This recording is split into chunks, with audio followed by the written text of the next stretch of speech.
ये कोई बाय या सेल कॉल नहीं है। ये सिर्फ हमारी पर्सनल ओपिनियन और एनालिसिस है जो पब्लिकली अवेलेबल इंफॉर्मेशन और हमारी समझ पर मबनी है। आज की डिस्कशन शुरू करने से पहले मैं जनवरी 16, 2026 वाली वीडियो पर आने वाली कुछ क्रिटिसिज्म का जवाब देना चाहता हूं। बहुत से लोगों ने उस वीडियो को पसंद किया, लेकिन कुछ हार्श कमेंट्स भी आए। कुछ लोगों ने कहा कि हम मिसलीडिंग थे, कुछ ने कहा कि वीडियो डिलीट कर देनी चाहिए, और कुछ ने डिमांड की कि हमें अपोलोजाइज करना चाहिए। मैं उन कमेंट्स के स्क्रीनशॉट्स भी दिखा रहा हूं ताकि सब देख सकें कि असल में क्या कहा गया था। अब आराम से देखते हैं कि असल में हुआ क्या था। जब बीएमएल ने पीएसएक्स को रिस्ट्रक्चरिंग की नोटिफिकेशन भेजी, तो हमने वीडियो बनाई और क्लियरली बताया कि ये एक मेजर नेगेटिव डेवलपमेंट है। हमने समझाया कि इतनी बड़ी रीस्ट्रक्चरिंग कोई छोटी ऑपरेशनल एडजस्टमेंट नहीं होती, बल्कि ये फाइनेंशियल इंजीनियरिंग का मूव होता है। इससे कुछ हफ्ते पहले हमने कंपनी के फंडामेंटल्स पर भी वीडियो बनाई थी, जहां हमने क्लियर कहा था कि फंडामेंटल्स वीक हैं। Balance sheet pressure, dilution risk और वैल्यूएशन कंसर्न्स पहले से नजर आ रहे थे। इसलिए जनवरी 16 वाली वीडियो अचानक नेगेटिविटी नहीं थी, बल्कि पहले की एनालिसिस का कंटिन्यूएशन थी। जनवरी 16 वाली वीडियो के बाद कुछ व्यूअर्स ने हमें अक्यूज किया कि हम फियर स्प्रेड कर रहे हैं। उन्होंने कहा कि हम मिसलीडिंग कंटेंट बना रहे हैं। कुछ ने कहा कि वीडियो डिलीट करो और अपोलोजाइज करो। हकीकत यह है कि उस वीडियो में रीस्ट्रक्चरिंग का हर एंगल कवर किया गया था। Share adjustment, mathematical impact, dilution effect और वैल्यूएशन लॉजिक। हमने बताया था कि इस तरह की रीस्ट्रक्चरिंग अक्सर प्राइस का परसेप्शन चेंज करती है, लेकिन अंडरलाइंग बिजनेस की स्ट्रेंथ ऑटोमैटिकली इंप्रूव नहीं होती। वीडियो वीकेंड पर अपलोड हुई थी। मंडे को जब मार्केट ओपन हुई तो स्टॉक लोअर लॉक पर चला गया। उसके बाद इमोशंस हाई हो गए।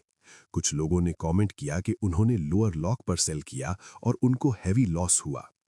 थोड़ा लॉजिकली सोचें। Market price YouTube video decide नहीं करती। अगर एक वीडियो पूरी मार्केट को मूव कर सकती हो, तो फिर ये मार्केट नहीं, सोशल मीडिया प्लेटफॉर्म होता।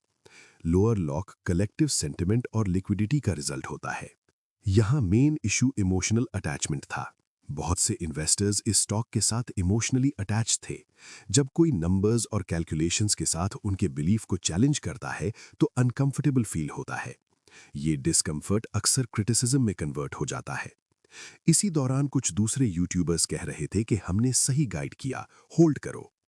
ऐसी बात सुनना इमोशनली अच्छा लगता है, क्योंकि वो होप को सपोर्ट करती है। लेकिन होप एनालिसिस नहीं होती। जनवरी 16 वाली वीडियो में हमने क्लियरली कहा था कि ये फाइनेंशियल इंजीनियरिंग लगती है, एक मैथमेटिकल एडजस्टमेंट जो वैल्यूएशन रियलिटी को हाइड कर सकती है। हमने एक्सप्लेन किया था कि शेयर मल्टीप्लिकेशन और एडजस्टमेंट मल्टीप्लायर्स प्राइस को ऑप्टिकल तरीके से चेंज कर सकते हैं, लेकिन मार्केट कैप और इंट्रिंसिक वैल्यू जादू से चेंज नहीं होती। अब लोग खुद एविडेंस देख सकते हैं। जो कैलकुलेशंस हमने डिस्कस की थी, वो इमोशनल ओपिनियन नहीं थी, वो अरिथमेटिक थीं। ये भी क्लियर कर दूं कि हमारी रिस्पॉन्सिबिलिटी सिर्फ लॉजिकल एनालिसिस प्रेजेंट करना है। हम किसी को पैनिक सेल का नहीं कहते। रिस्क हाईलाइट करना नेगेटिविटी नहीं होती।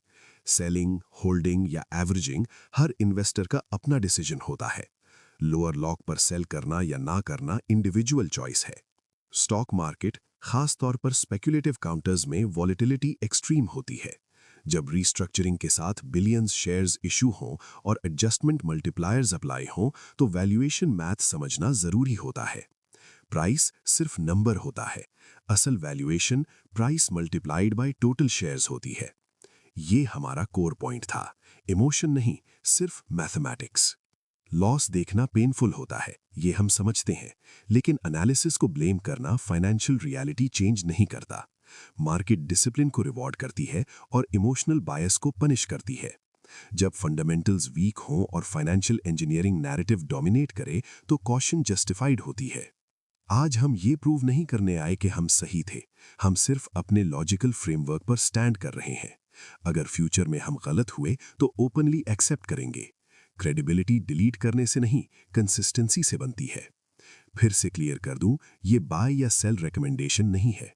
हर इन्वेस्टर को अपनी रिसर्च करनी चाहिए और अपने रिस्क के मुताबिक डिसीजन लेना चाहिए।